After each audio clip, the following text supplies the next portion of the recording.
chamado para ser apóstolo, separado para o Evangelho de Deus, o qual antes prometeu pelos seus profetas nas sagradas Escrituras, acerca de seu filho que nasceu da descendência de Davi segundo a carne, declarado Filho de Deus em poder, segundo o Espírito de santificação, pela ressurreição dos mortos, Jesus Cristo, nosso Senhor, pelo qual recebemos a graça e o apostolado para a obediência da fé entre todas as gentes pelo seu nome, entre as quais sois também vós, chamados para serdes de Jesus Cristo. A todos os que estáis em Roma, amados de Deus, chamados santos, graça a vós e paz, de Deus nosso Pai e do Senhor Jesus Cristo. Esse texto é o início da saudação de Paulo à igreja que estava em Roma, e o mesmo possui a pretensão de apresentar qual seria o conteúdo dessa epístola. Quando o apóstolo Paulo escreve sua carta aos Romanos, ele está direcionando a sua escrita, a sua mensagem, a cristãos que, em sua maioria, não faziam parte da descendência humana e carnal de Israel. Pessoas que viveram e que viviam as suas vidas de acordo com os costumes aprendidos e se desenvolvido em sua intelectualidade em todo o sistema greco-romano de filosofia, de ciência, de pensamento e também no seu estilo moral de viver. Paulo escreve a pessoas diferentes dos judeus, diferentes em práticas, com leis diferentes, com costumes diferentes. Ele apresenta o assunto principal da sua carta logo no capítulo 1 e em sua saudação. Porque, de fato, o maior desafio de Paulo enquanto pregador do Evangelho e também, ao mesmo tempo, sendo um legítimo judeu, era dar a mensagem do Evangelho ultrapassando as barreiras culturais, ultrapassando o aprendizado de pessoas que vinham trazendo consigo conceitos aprendidos em outros tempos. E aí Paulo inicia logo a sua mensagem, a sua saudação, dizendo que o assunto que ele tinha a tratar era a mensagem, as boas novas do próprio Deus. Nas províncias romanas era muito comum haver um proclamador, um enviado do imperador, que sempre quando ia trazer uma notícia, sempre quando ia trazer uma mensagem do imperador romano, ele era alguém que proclamava um evangelho, proclamava uma boa notícia, uma boa nova. Por isso que Paulo, quando começa a escrever essa igreja, ele diz: eu estou trazendo a vocês a boa nova que vem de Deus. E eu quero pensar sobre essa questão. De quem é o Evangelho? O que é o Evangelho? A quem ele pertence? E quais são os resultados que o Evangelho produz?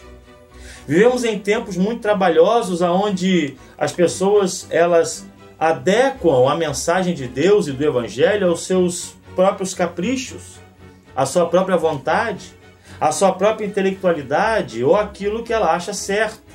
Quantas vezes nós nos deparamos com pessoas que não professam a fé cristã, não conhecem as Escrituras Sagradas, não leem nem a Bíblia, mas mesmo assim possuem uma opinião sobre o que é o Evangelho, o que é Deus, quem é Cristo e como os cristãos deveriam agir.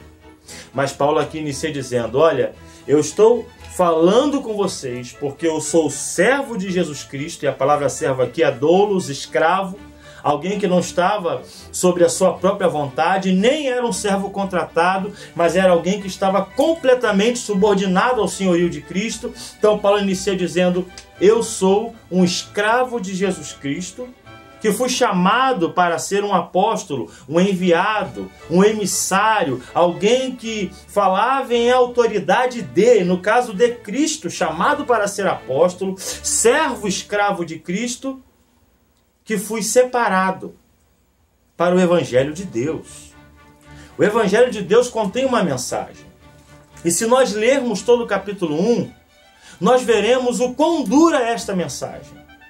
Veremos o juízo de Deus e logo mais adiante o apóstolo Paulo vai dizer acerca do conteúdo da sua mensagem, do conteúdo do Evangelho, dizendo: e a ira, porque o céu manifesta a ira de Deus sobre toda a impiedade.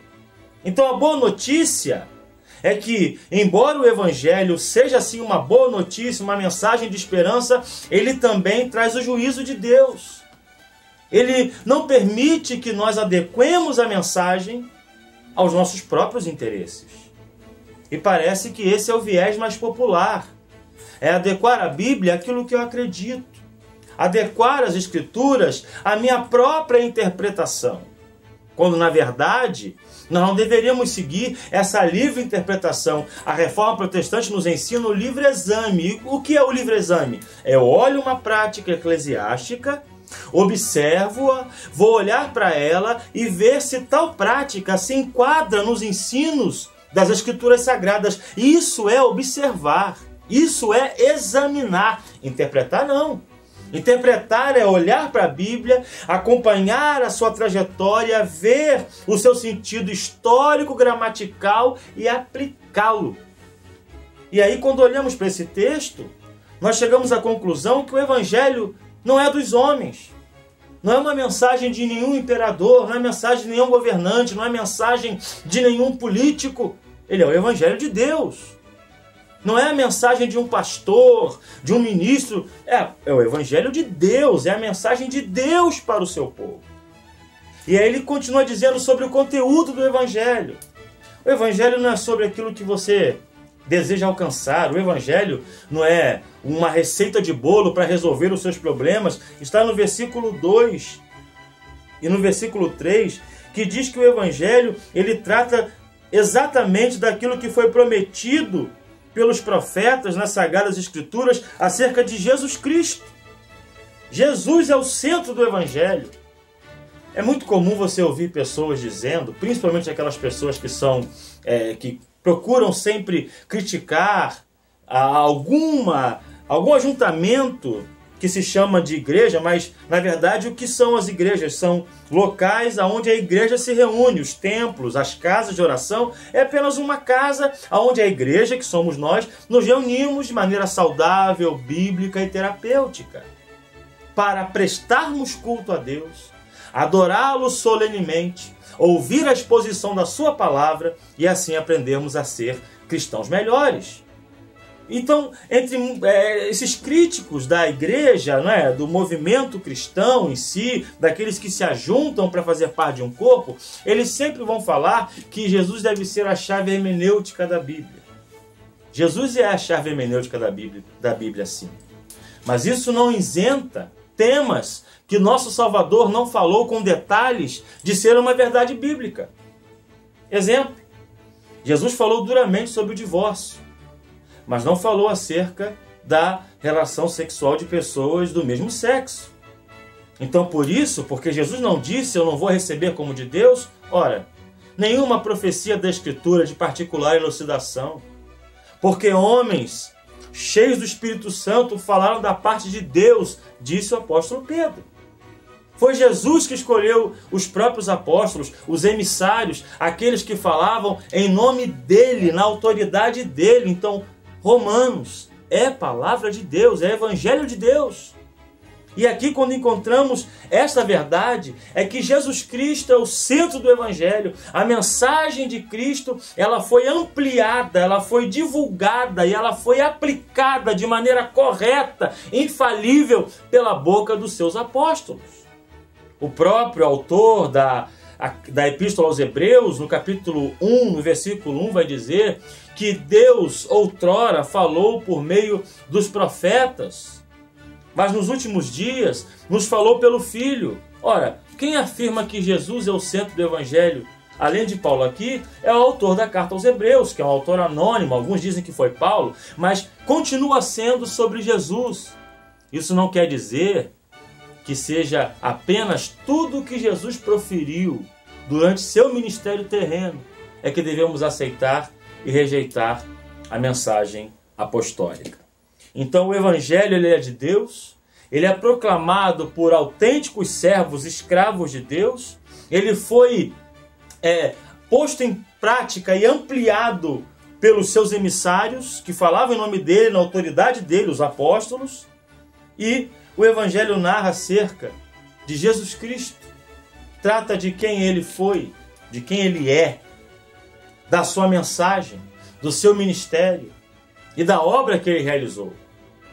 Autores, historiadores como Tácito, Plínio, Flávio Joséfo afirmaram a existência do Jesus histórico.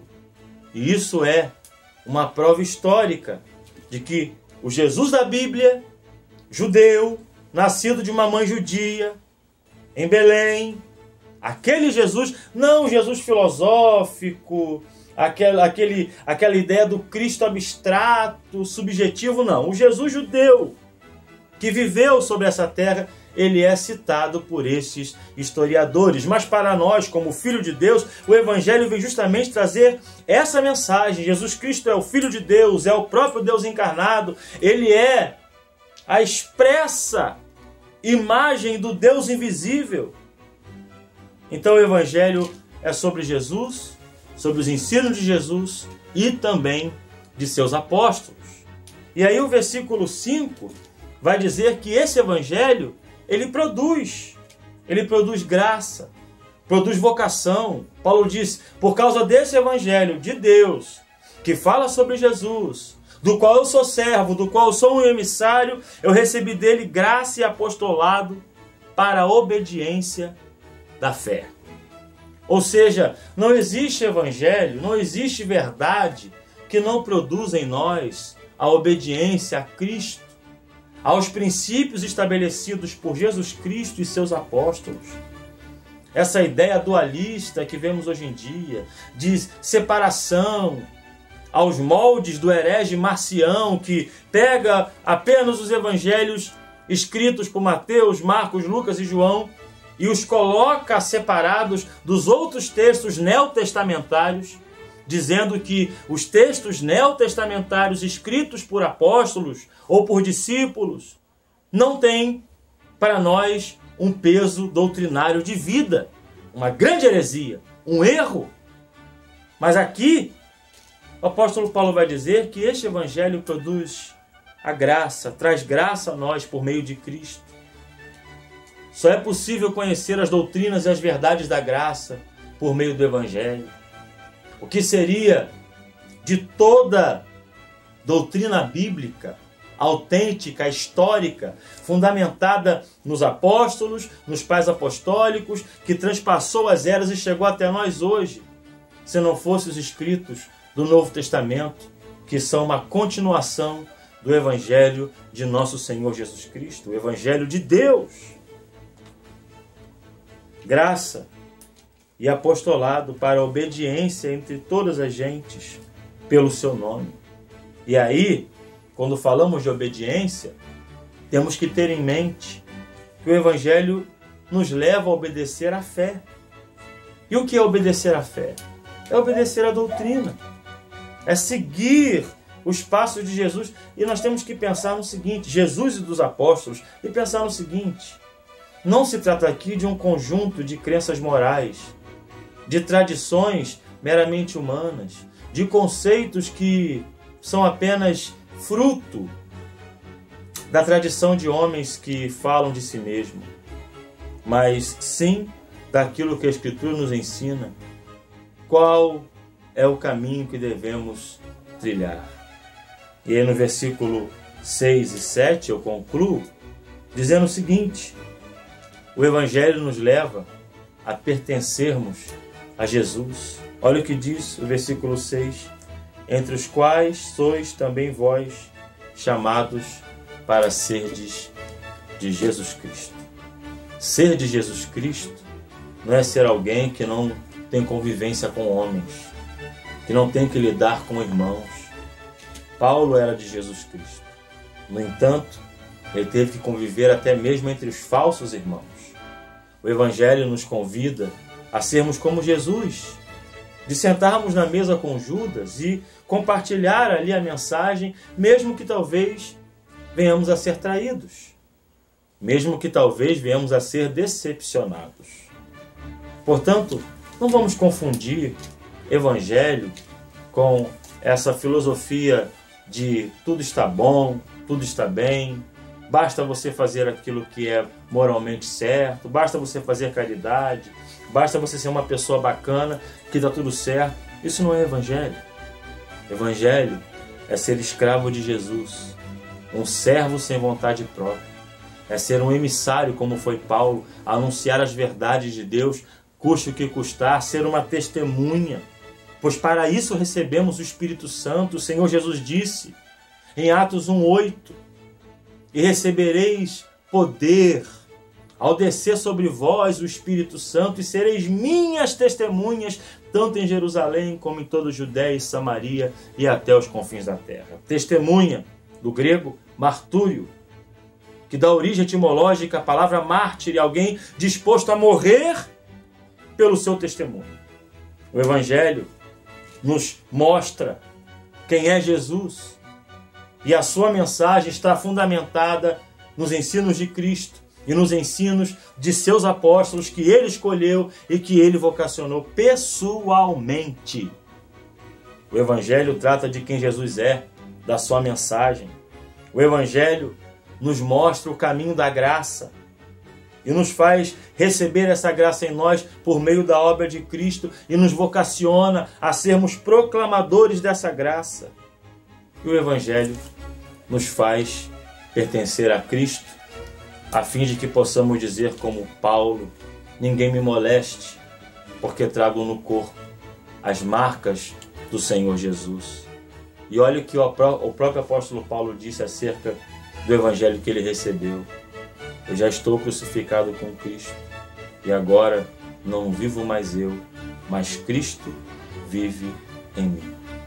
O Evangelho vem a ser o Evangelho de Deus. Não aceite Evangelho diluído, não aceite Evangelho superficial, não aceite mensagem açucarada como sendo algum tipo de Evangelho ou algum ensino que lhe agrade. O Evangelho confronta, porque o Evangelho nos ensina a levarmos a cruz como Jesus.